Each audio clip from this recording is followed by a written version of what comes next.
Olá! O verão de 2014 foi o mais quente e seco dos últimos 70 anos.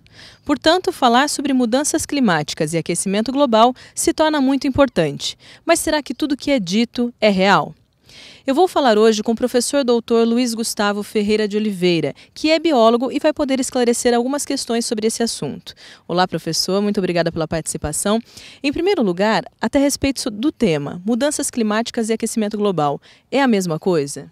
Não, Érica, são duas coisas diferentes. Nós estamos observando que está ocorrendo alteração climática no planeta.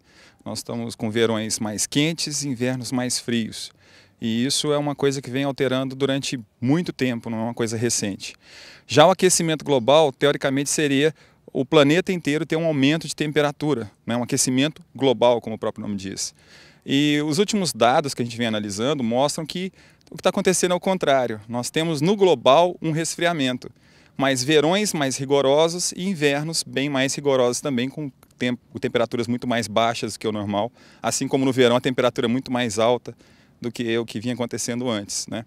Se a gente observar no tempo geológico, nos milhões de anos, a Terra passa por períodos quentes e frios, e isso é normal. A diferença é que no passado geológico nós não estávamos sobre o planeta, né? Eu digo sempre que a gente está sujeito a todas as dinâmicas que o planeta tem. Se ocorrer um terremoto e a gente estiver sobre a placa que sofreu o terremoto, a gente vai sofrer com esse terremoto, né? E nós estamos sofrendo com uma alteração climática que é natural, que é previsível de acontecer, né? Algumas coisas que o homem faz podem modificar localmente, mas não globalmente, segundo as últimas pesquisas. Eu reparei que você disse teoricamente, mas muitas pessoas dizem que nós vamos sofrer cada vez mais. Então, o que é exatamente o aquecimento global? Bom, na década de 40 do século passado, surgiu uma teoria de pesquisadores ligados à antiga União Soviética, em contraposição aos americanos, que nós estávamos tendo um resfriamento global. Que se a gente observar no tempo geológico, né, nós tivemos uma glaciação há 11 mil anos, então a gente sai de um período frio, a tendência é ir para um período quente, já chegamos na máxima desse período quente, a tendência agora é voltarmos a uma era mais fria, né? Mas aí, meados de 70, 80, a industrialização aumentou, países começaram a se desenvolver e talvez haja uma preocupação econômica de alguns países que, para que tenha desenvolvimento, tem que haver algum tipo de modificação, né? Uma delas é aumento das áreas de agricultura, de indústrias, as cidades cresceram muito, o êxodo rural foi muito grande, e talvez uma tentativa, talvez de frear esse crescimento, um discurso de aquecimento global que faria com que esses países tivessem, então, um maior controle sobre as questões ambientais e, consequentemente, entrou o conceito de desenvolvimento sustentável. Então, isso é bastante preocupante, porque tudo que se fala em aquecimento global, de repente nós pensamos que é uma questão, puramente eu não diria, mas uma questão com um foco muito maior econômico ou político, assusta um pouco. As pessoas, a sociedade em si, sabem disso? É difícil falar porque talvez até mesmo os pesquisadores têm controvérsia nesse assunto. Tem grupos que levantam essa bandeira do aquecimento global, a gente não sabe até que ponto essa é uma pesquisa direcionada, como a gente vê em várias outras áreas, né? A gente vê pesquisas direcionadas para alimentos, de repente o ovo faz mal, de repente o ovo faz bem, o café faz mal, o café faz bem, né? Bebidas alcoólicas que podem ser utilizadas para combater, né, algumas doenças, e a gente não sabe até que ponto isso é direcionado. A gente, como pesquisador, tem que ter uma isenção e trabalhar com dados, né? A gente trabalha com hipóteses para criar uma tese, uma teoria. E tudo que a gente tem visto é que os dados mostram que nós estamos tendo uma redução de temperatura no global.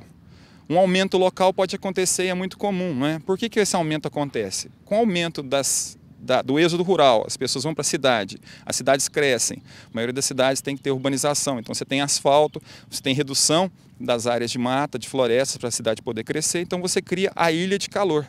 Realmente, a gente pode observar que numa cidade, numa área asfaltada, a temperatura pode chegar a ser 5 graus mais alta do que numa área, por exemplo, de um parque como esse que a gente está aqui agora. Então, é importante que para que a gente tenha esse microclima mais equilibrado, nós tenhamos áreas verdes na cidade para equilibrar isso e amenizar o efeito dessa ilha de calor. Mas no global, os dados estão mostrando, pelas pesquisas que são feitas aí por entidades sérias, idôneas, que o clima está alterando, porém as temperaturas médias no planeta elas vêm caindo. Então, mas aí quando nós pensamos nas questões das geleiras, muito se fala em relação às geleiras que elas estão diminuindo. Isso então não é uma realidade. Pois é. 2012 tem um dado muito interessante que o Polo Sul, né, a Antártica, teve seu pico de congelamento, com 19 milhões de quilômetros quadrados congelados. Foi o maior índice registrado desde que se começou a analisar essa geleira, né, essa parte de gelo. E tem uma outra coisa também que o pessoal fala do aumento do nível do mar, não é? Se a gente pensar num copo com bebida e uma pedra de gelo boiando, se esse copo estiver no nível máximo, quando o gelo derrete, o copo não transborda, né? Porque é só uma mudança de fase de sólido para líquido, né, do gelo. Sim. Então, para levantar, para o nível do mar subir, teria que descongelar não os icebergs, como o pessoal fala, os blocos que estão flutuando, e sim aqueles que estão por cima das calotas, né, a parte sólida de rocha, né, a crosta terrestre. E o que a gente vê, que esse dado da Antártica, é que está aumentando e não diminuindo. Então, há controvérsia também nisso. Bom, se nós falamos das geleiras, agora eu gostaria de saber, então, a questão da camada de ozônio. Isso também é um mito? Camada de ozônio que não existe, né? O ozônio é um gás que é encontrado na atmosfera, né? Nós temos em primeiro lugar o nitrogênio com 78%, né, da composição da atmosfera. Depois a gente vem o oxigênio com 21%. O gás carbônico, que é um vilão, ele é 0,035% da nossa atmosfera. E o ozônio, que é esse gás que protege a gente contra a radiação ultravioleta, realmente ele é importante, né? Quando ele passa de ozônio para oxigênio nessa mudança, ele absorve essa energia para poder transformar em oxigênio. Então ele é importante mesmo. Mas ele não chega a 0,000007% e não consegue formar camada. O ozônio ele varia durante horários do dia, latitude, né? Varia de local para local, varia durante as estações do ano, varia de acordo com fatores climáticos. Então, não existe realmente uma camada de ozônio que pudesse sofrer buraco. Se a gente observar, tem áreas que não tem ozônio sobre a Terra e tem áreas onde o ozônio está altamente concentrado. Isso pode variar durante um dia, por exemplo. Então, mas e a nossa sensação? Porque a minha sensação particularmente é que nesse verão ele foi muito mais quente. E aí é lógico que nós atrelamos isso ao aquecimento global. E há quem diga que o inverno vai ser muito mais frio. Isso não é um reflexo desse aquecimento? Não, é um reflexo de alteração climática. A gente está agora com as estações do ano mais demarcadas, né? Eu tenho uma estação muito fria e normalmente nessa estação não tem chuva.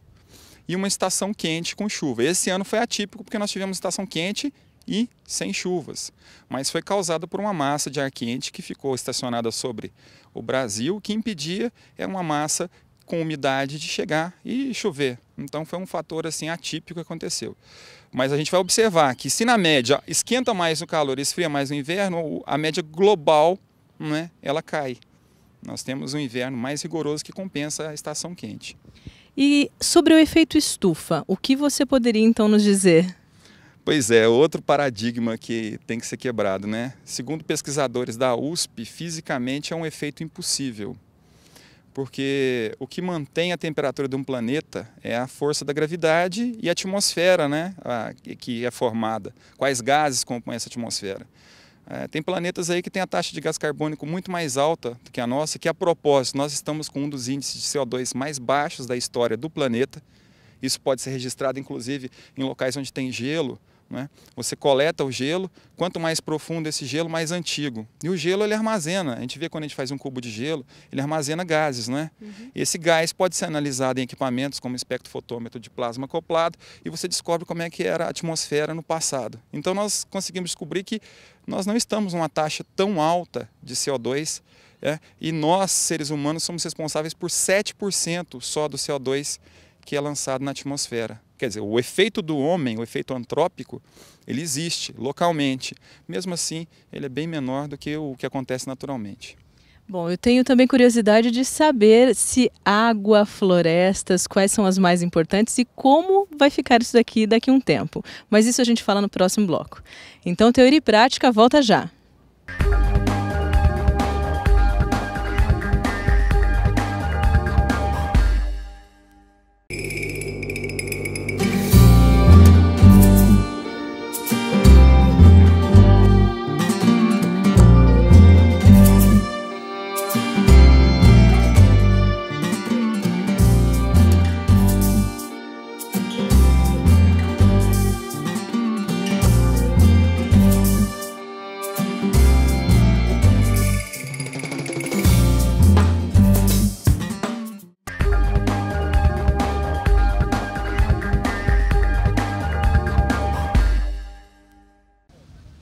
Preservação ambiental e mudanças climáticas. Será que as florestas são realmente importantes na mudança do clima? Bom, professor, as florestas será que influenciam mais no clima ou o clima influencia nas florestas? Bem, Érica, eu sou biólogo e eu acho importante a gente falar da questão da preservação ambiental. As florestas são imprescindíveis para a questão da água porque elas protegem esses mananciais, as nascentes, as margens dos rios, córregos, ribeirões, represas, né? Tanto que nós temos uma legislação que diz a respeito da preservação das matas ciliares e das áreas de nascente. Mas se a gente for observar, a gente imagina, por exemplo, uma floresta muito grande num local onde chove muito. Nesse local, chove porque tem floresta ou tem floresta porque chove? Na verdade, tem floresta porque chove. A questão da água, ela determina que tipo de vegetação a gente vai ter, não é? A gente pode observar, por exemplo, se a gente for num local onde tem musgos, né? Normalmente nascem em locais úmidos. Se nós retirarmos esse musgo e levarmos para outro local, ele vai morrer, o local não vai ficar úmido. Então o local é úmido e tem musgo, não é úmido porque tem musgo, não é? No nosso caso, a floresta amazônica, eu posso dizer que ela é o pulmão do mundo ou o pulmão do Brasil? Nós usamos esse epíteto, né, pulmão do mundo, durante muito tempo, até para nos vangloriarmos de ter uma floresta tão exuberante como a floresta amazônica, mas ela não é o pulmão do mundo, né? Na verdade, quem faz mesmo a parte mais grossa da fotossíntese são as algas do fitoplâncton que estão nos oceanos. O planeta ele é coberto 3/4 por água. E desses 3/4 de água, que é o planeta, 2,5% é água doce. E desses 2%, a maioria está nas geleiras. Então a gente tem muito pouco água doce potável, né, para consumo.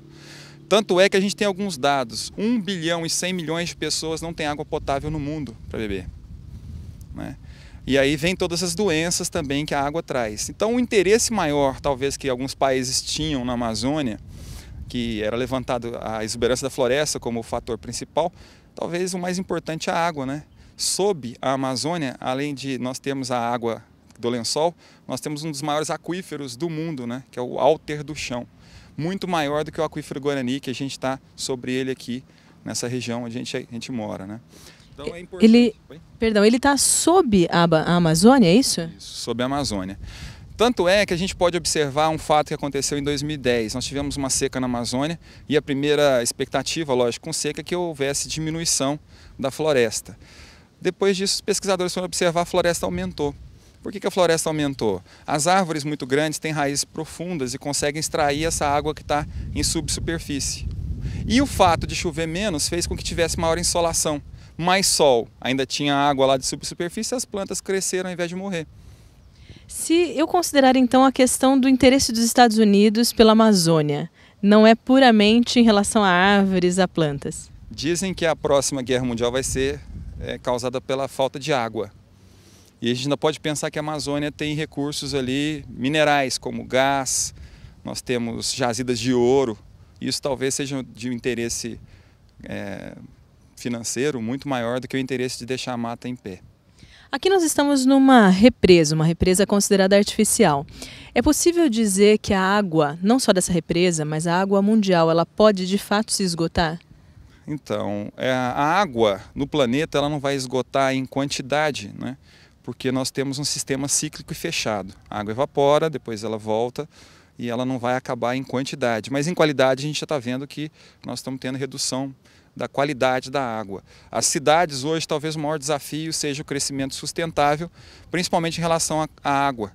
Todas as cidades elas começam nas margens de um curso d'água, não é? E o fator principal para essa cidade estabelecer e ter sucesso é a questão da água.